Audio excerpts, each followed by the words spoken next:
Thank you so much for spending the night. Yeah, I'm really happy that you're here. I just hope that you find my home to be a very comfortable place to fall asleep and relax. Yeah. Sometimes in the morning it gets a bit loud here, but I've closed the windows for you and the blinds as well, so the sun or the neighbors will not wake you up. Oh yeah, no, I think you should definitely sleep in as long as you can. Yeah, you've had a really long day. Yeah, and you mentioned earlier that you've been having trouble falling asleep. So, if my home is comfortable to please sleep as long as you want. And in the morning, when you get up, or afternoon, whatever you want, I will make us some breakfast. Yeah, sounds great. Would you mind if maybe I could help you fall asleep tonight? Just for tonight. I know you really need it. No, it's okay, I don't mind at all. I actually was planning on staying up to do some reading. I usually read before bed to get sleepy. Do you want me to read to you?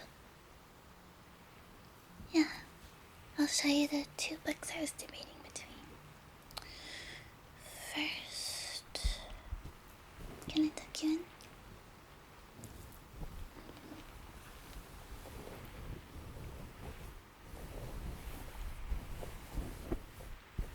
Yeah, I just want you to feel really comfortable and safe. Because you're definitely safe here and you are welcomed. And I love having you here. Yeah. How's that?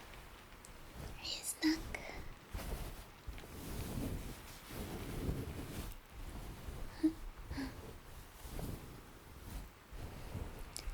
Being tucked in is so underrated.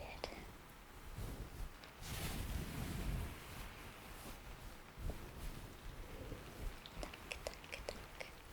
How's that? Okay, so I actually recently picked up these books because I wanted some reading material to fall asleep to, actually. So, the first one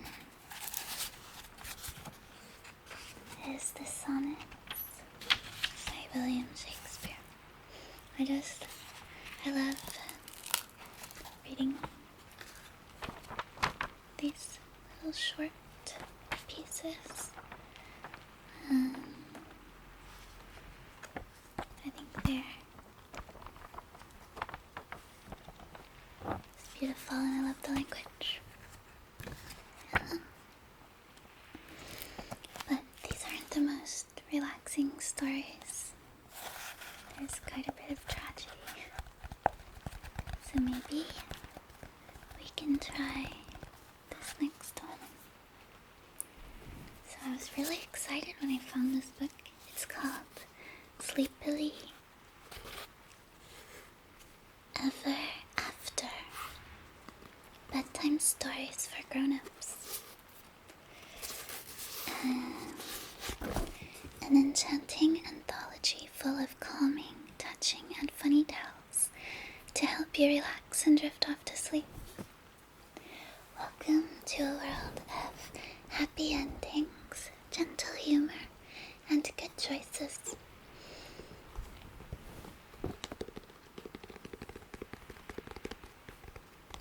It'll help banish anxiety and lead you gently to the land of Nod.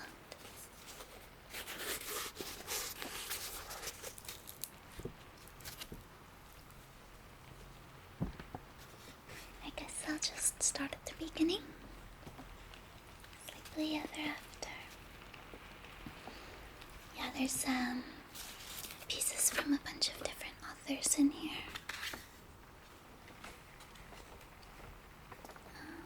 The very first one is actually from potentially my favorite author, Oscar Wilde. Tragically, I wish he had more pieces, but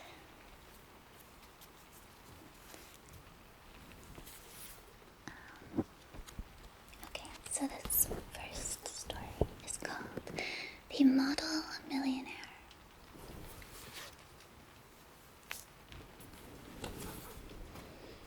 Unless one is wealthy, there is no use in being a charming fellow. Romance is the privilege of the rich, not the profession of the unemployed. The poor should be practical and prosaic. It is better to have a permanent income than to be fascinating. These are the great truths of modern life, which Huey Erskine never realized. Poor Huey. Intellectually, we must admit, he was not of much importance. He never said a brilliant or even an ill-natured thing in his life. But then he was wonderfully good-looking, with his crisp brown hair, his clear-cut profile, and his gray eyes. He was popular with men, as he was with women, and he had every accomplishment except that of making money. His father had bequeathed him his cavalry sword and a history of the Peninsular War in 15 volumes. Huey hung the first over his looking-glass, put the second on a shelf between Ruth's Guide and Bailey's magazine, and lived on 200 a year, that an old aunt allowed him. He had tried everything. He had gone on the stock exchange for 6 months. But what was a butterfly to do among bulls and bears? He had been a tea merchant for a little longer, but had soon tired of Picot and Souchon. Then he had tried selling dry sherry. That did not answer. The sherry was a little too dry. Ultimately, he became nothing, a delightful, ineffectual young man, with a perfect profile and no profession. To make matters worse, he was in love. The girl he loved was Laura Merton, the daughter of a retired colonel who had lost his temper and his digestion in India, and had neither found either of them again. Laura adored him, and he was ready to kiss her shoestrings. They were the handsomest couple in London, and had not a penny piece between them. The colonel was very fond of Huey, but would not hear of any engagement. "Come to me, my boy, when you have got 10,000 pounds of your own, and we will see about it," he used to say, and Huey looked very glum in those days, and had to go to Laura for consolation. One morning, as he was on his way to Holland Park, where the Mertons lived, he dropped in to see a great friend of his, Alan Trevor. Trevor was a painter. Indeed, few people escape that nowadays. But he was also an artist, and artists are rather rare. Personally, he was a strange, rough fellow, with a freckled face and a red, raged beard. However, when he took up the brush, he was a real master, and his pictures were eagerly sought after. He had been very much attracted by Huey at first, it must be acknowledged, entirely on account of his personal charm. "The only people a painter should know," he used to say, are people who are bedtime and beautiful. People who are an artistic pleasure to look at and an intellectual repose to talk to. Men who are dandies and women who are darlings rule the world. At least they should do so. However, after he got to know Huey better, he liked him quite as much for his bright, buoyant spirits and his generous, reckless nature. It had given him the permanent entree to his studio. When Huey came in, he found Trevor putting the finishing touches to a wonderful life-sized picture of a beggar man. The beggar himself was standing on a raised platform in the corner of the studio. He was a wizened old man with a face like wrinkled parchment and a most piteous expression. Over his shoulders was flung a coarse brown cloak, all tears and tatters. His thick boots were patched and cobbled, and with one hand he leant on a rough stick, while with the other he held out his battered hat for alms. "What an amazing model," whispered Huey, as he shook hands with his friend. "An amazing model," shouted Trevor at the top of his voice. "I should think so. Such beggars as he are not to be met. Such beggars as he are not to be met with every day. Un trouve, mon cher. A living gaze. My stars, what an etching Rembrandt would have made of him." "Poor old chap," said Huey. "How miserable he looks. But I suppose, to you painters, his face is his fortune?"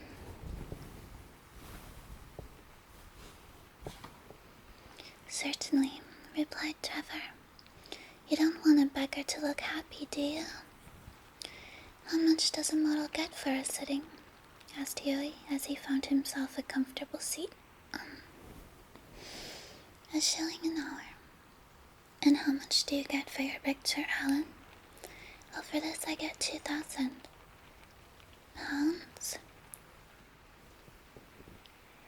Well, I think the model should have a percentage," cried Huey, laughing.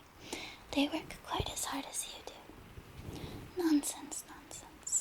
Why, look at the trouble of laying on the paint alone, and standing all day long at one's easel. It's all very well, Huey, for you talk, but I assure you that there are moments when art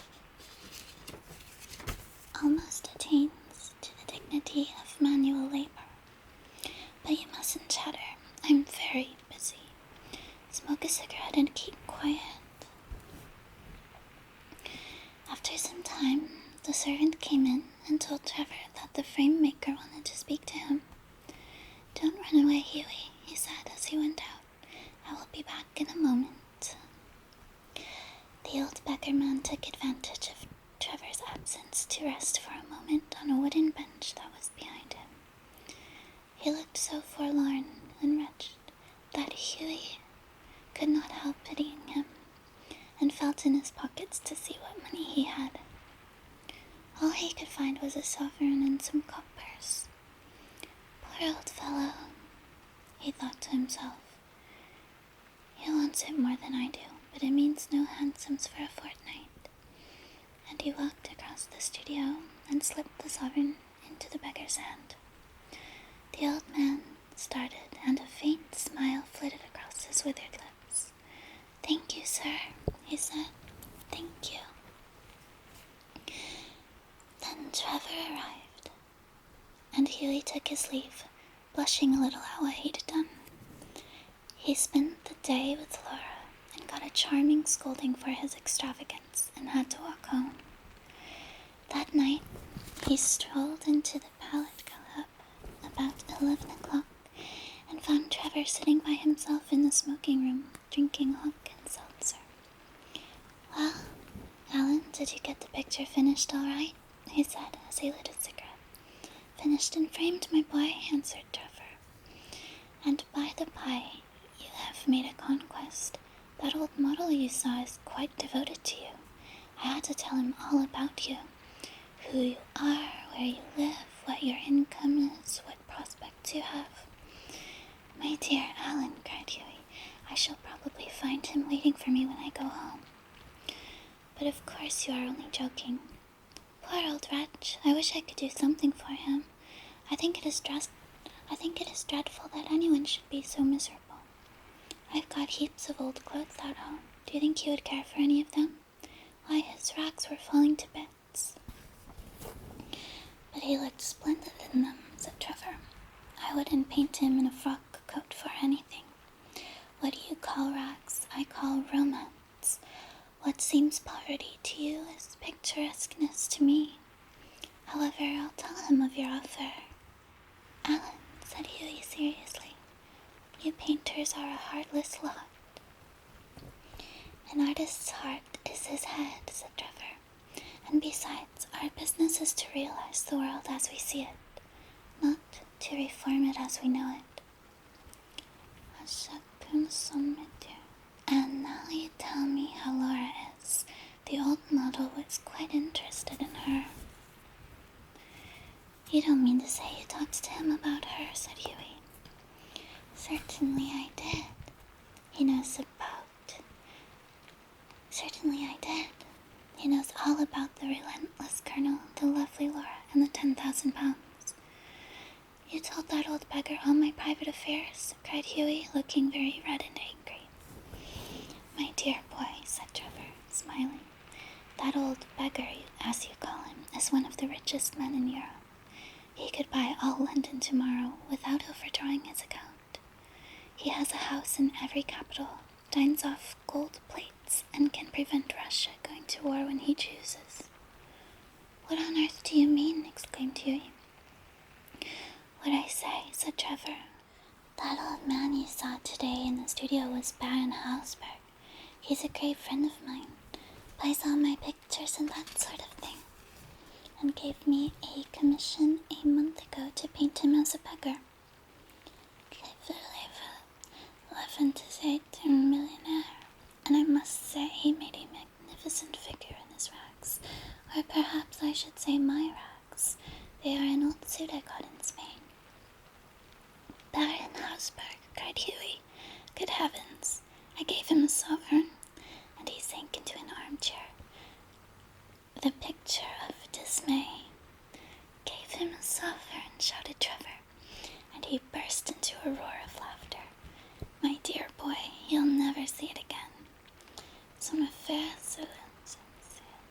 I think you might have told me, Alan, said Huey sulkily, and not have let me make such a fool of myself. Well, to begin with, Huey, said Trevor, it never entered my mind that you went about distributing alms in that reckless way.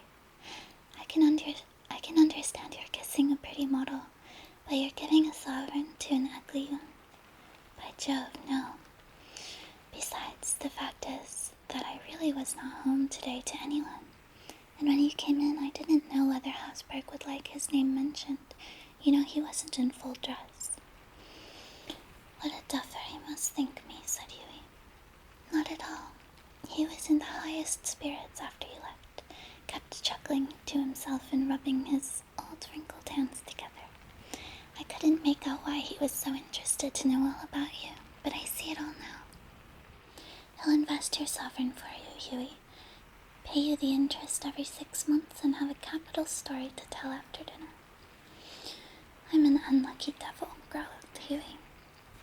The best thing I can do is go to bed, and, my dear Alan, you mustn't tell anyone. I shouldn't dare show my face in the row.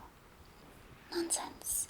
It reflects the highest credit on your philanthropic spirit, Huey. And don't run away.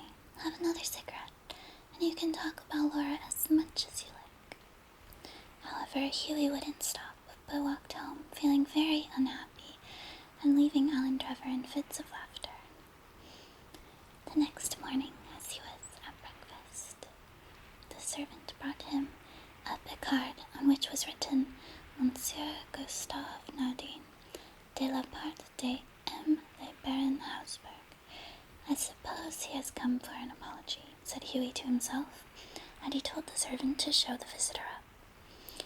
An old gentleman with gold spectacles and grey hair came into the room and said in a slight French accent, "Have I the honour of addressing Monsieur Erskine?" Huey bowed. "I have come from Baron Hausberg," he continued, "the Baron. I beg, sir, that you will offer him my sincerest apologies," stammered Huey. "The Baron," said the old gentleman with a smile, "has commissioned me to bring you this letter," and he extended a sealed envelope. On the outside was written, "A wedding present to Hugh Erskine and Laura Merton from an old beggar," and inside was a cheque for £10,000. When they were married, Alan Trevor was the best man, and the Baron made a speech at the wedding breakfast. "Millionaire models," remarked Alan, "are rare enough, but, by Jove, model millionaires are rarer still."